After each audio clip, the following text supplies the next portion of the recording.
नमस्ते। स्वागत है गणित के सेशन में। हम यहाँ गणित विषय के माध्यम से राष्ट्र के प्रति सम्मान का वर्णन करने जा रहे हैं। गणित हम सबके जीवन के ताने बाने में बुन चुका है। गैलीलियो ने कहा था कि प्रकृति के नियम गणित की भाषा में लिखे जाते हैं।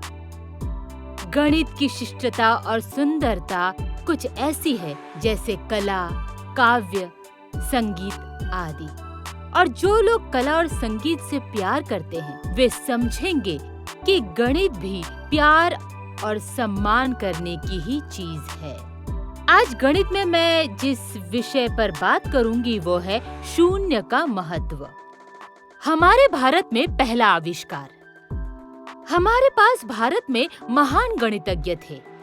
आर्यभट्ट, ब्रह्मगुप्त, भास्कर, जो हजारों साल पहले हमारी मातृभूमि में रहते थे और आज भी हमारे देश को प्रसिद्धि दिलाते हैं। संख्या शून्य के महत्व की पूर्ण समझ 7वीं शताब्दी ईस्वी तक नहीं पहुंच पाई थी।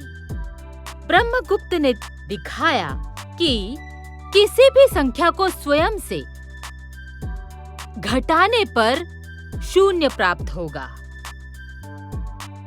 यहाँ से संख्या की अवधारणा जा पहुंची चाइना और फिर पहुंची अरब देशों तक। और 100 वर्षों के बाद इटालियन गणितज्ञ फिबोनाची ने संख्या शून्य को मशहूर बनाया। मिस्र में लगभग 3000 ईसा पूर्व शून्य सभी प्रतीकों के साथ थे। फिर बेबीलोन के लोग आए उनकी अपनी अंक प्रणाली के साथ, लेकिन भारत ने संख्या शून्य का उपयोग 5वीं शताब्दी ईसा पूर्व से शुरू किया था। बख्शली पांडुलिपि दूसरों के अस्तित्व में आने से बहुत पहले शून्य का उपयोग करती थी।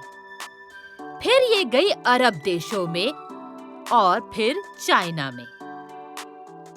मिडिल ईस्ट में शून्य को कहते हैं सिफर, इटली में कहते हैं ज़ेफिरो, फ्रेंच में कहते हैं जीरो और अंग्रेजी में जीरो। भारत में जीरो को शून्य भी कहते हैं, मैंने पहले भी बताया था।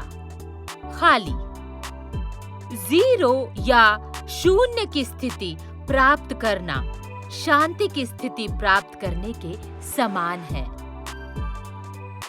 पवित्रता बिना किसी चिंता या किसी तनाव के, और यही है मनुष्य की मूल स्थिति। ये एक भौतिक दुनिया है। इसे इसमें परमाणु की उपस्थिति के लिए जिम्मेदार ठहराया जा सकता है।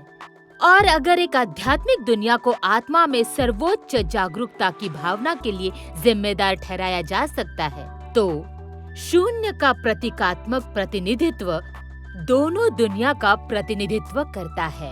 ये दर्शाता है जरूरत मन को खाली करने की, हमेशा दूर रखना चिंताओं को, आसक्ति को, ताकि आप परम सुख पा सकें। पूरी दुनिया को ज्ञान हमारी इंडिया ने दिया, हमारे भारत ने। वो हम सभी के सम्मान का पात्र है, क्योंकि आज हम शून्य के बिना दुनिया को याद नहीं कर सकते।